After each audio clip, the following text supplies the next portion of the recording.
the dark night of the soul and the way you feel. So many people think that the dark night of the soul is exactly the same as depression. I'm not going to focus on definitions, and if you want to do that, just I suggest that you do your own research, or you can also consult a specialist if you feel that would be a good thing for you. But basically, I would like to share with you how I felt, or actually how I've been feeling during the dark night of the soul. So, I can't really say that I know depression, because for the majority of my life, I felt actually quite upbeat, I would say. I've gone through many difficult moments. I've had a few crises, but basically, except for one situation when I was living in London, and I think that, at the end of my stay, I did feel depressed. And I remember waking up and just, wondering, what am I doing here? I really didn't want to live, but it was very visceral. So basically, I could feel it in my body. There was something wrong, and I feel and I can tell that at that time I did feel depressed and numb, if you will. But during the dark night of the soul, even though I've been experiencing a lot of heaviness, and sometimes it was so difficult, and when the days were actually very heavy, and it just wouldn't go away, I just felt like it, I would say, OMG, just, God, please take me in my sleep, whatever, because it was, so much. But I've never really considered the actual act, if you know what I mean, because I have so much respect for life, and I just feel that that's the worst thing that I can do, and it doesn't sort out anything. And, this is something that I know that I know that I know. So that's what I can tell you, and I'm talking about my experience. So basically, please don't treat this as a general diagnosis or anything like that, because I can only talk about what I've experienced. But about feeling numb, because I know a few people who are depressed, and basically what I've noticed is that they feel numb, really. And also, based on the materials that I've studied, it's quite typical, when it comes to depression. But I'm no expert, so again, I suggest that you look for expert advice. But about feeling numb, so when it comes to the dark night of the soul, or my dark night of the soul, if you will, although I don't consider it my possession in any shape or form, but basically I wouldn't say that I feel numb. Maybe there are some single moments, because of course it's a spectrum, so you can feel many different things, but I would say that actually I feel more alive than ever. But alive in a way that's not like, I'm just traveling to the other end of the world and, adventure after adventure. It's a different kind of aliveness. Predominantly, it's inner aliveness. So I'm alive to my feelings. I'm alive to my joy. I'm alive, to my pain, to my sadness, fear.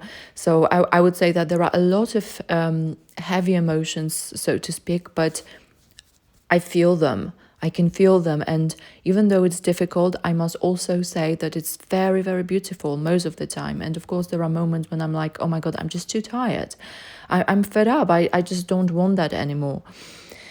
And sometimes, I have 2 weeks or a few weeks that are relatively okay. And then there is another mind attack, if you will. I like this expression. I think it was Muji who used it, a mind attack. So yeah, every now and then I have mind attacks, and of course there are many different emotions. But as I said, I think that that's significant. In my opinion, it's significant that your approach to emotions. And as I said, I'm feeling alive, which is actually I would say that it feels authentic. So but like it's not like in the past I was numb to emotions, because I would say that my heart was relatively open, but it's just a different level. It's a different level, and basically I think that what has to come through, it just does. It's not waiting for my permission, or well, sometimes it's not asking, oh, like, is it too much? Okay, let's do it. And again, like, I'm a big fan of regulating your nervous system, because if it's too much, I'm not I'm not a martyr, really. I mean, I don't advocate that approach, because I believe that if it's too much, sometimes you just need to cancel your dark night of the soul for a bit, because like, at the end of the day, we want to take care of ourselves, and basically those emotions, I believe, need to come through, need to come out. But like, basically, if you feel that you're feeling overwhelmed and that's too much for your body, because it's like, I don't know, day number 10 in a row, and it's just too much, then like, I strongly believe that it's okay to do things that will basically help you get away from feeling too much at this point, because you also need to rest.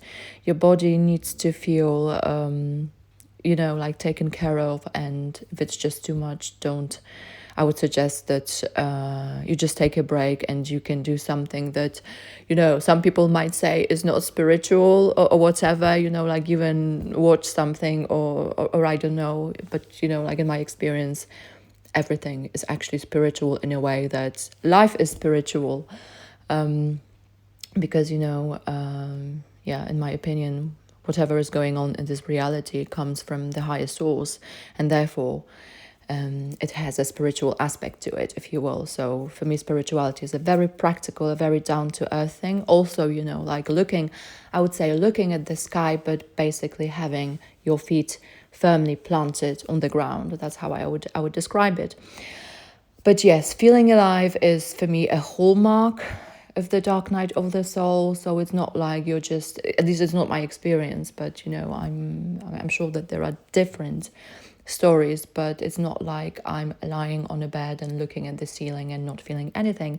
Maybe there've been like single moments like that. I'm sure there have been, but it's not the majority of my experience. The majority of my experience is just like, feeling very deeply, feeling alive when I'm listening to beautiful music, feeling like, moved when I'm looking, or at the sunset. When I'm out in nature, this is like, a source of so many beautiful emotions, and also the difficult ones. And I would say that there is a lot of repentance, if you will, just like, going through my past experiences, my past decisions that were not really to my benefit, but I didn't see it that way. And it's actually pretty painful, especially when I consider like, my younger years, when I wanted to be cool, if you want to, or I watched many different films or American TV series, and I thought that was the actual life. And now I can see very clearly that I was doing disservice to myself, and I didn't really respect myself. So it's painful. When I began to realize it, and probably I can still realize even more, well, that was pretty painful. But yeah, again, I'm also feeling alive to this. So embracing your emotions and everything that comes through you, I would say, it's a big thing in the dark night of the soul. But again, I want to stress this, that I'm talking from my experience, and everybody like, goes through it in their specific way. That's the thing with the dark night of the soul, that there is no like 3-step process that will help you get out of it and you have 100% guarantee. But basically there are things that you can do, and I would say just stay close to things, experiences and phenomena that just feel natural. So yeah, nature by the very definition, like being with animals, journaling, going out for a walk, deep breaths, dancing, singing, listening to beautiful music. Not all music, definitely not, but like to beautiful music.